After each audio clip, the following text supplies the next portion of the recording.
is Lucia Kastelman, ek is kulturele jaarkoningin van 2012-2013 en ons het vandag by ons kinderhuis kom besoek en klomp Kerskouse uitgedeel met paar geskenkies in. Ons Kersfees nader gekom het en ons geskenke gekoop het vir ons families en so het ek besef dat daar regtig mense is wat dit nie kan doen nie en wat mense is wat regtig nie families het om vir hulle Kersgeskenke te kan gee nie. En so het ek gedink dit sal 'n baie oulike idee wees om na die kinders te kom en net 'n bietjie van Kersfees ook na hulle toe te bring. Vertel gou vir my, wat het jy gekry? Ek het paaseier gekry. Ja. En chips en vissers. Is jy opgewonde oor Kersfees?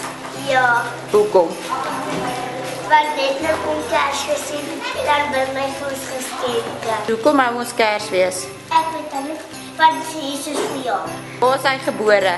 In Bethlehem. Op 'n heerdag. Is jy lief vir liewe Jesus?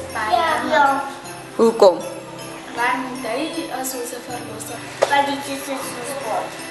My wens vir Kersfees 2013 is dat elkeen regtig net 'n blessed tyd sal hê en dat regtig Jesus Christus elke mens sal spaar en sal seën en dat elkeen wat die gawe het om by hulle familie te kan wees, regtig net elke sekonde daarvan sal waardeer.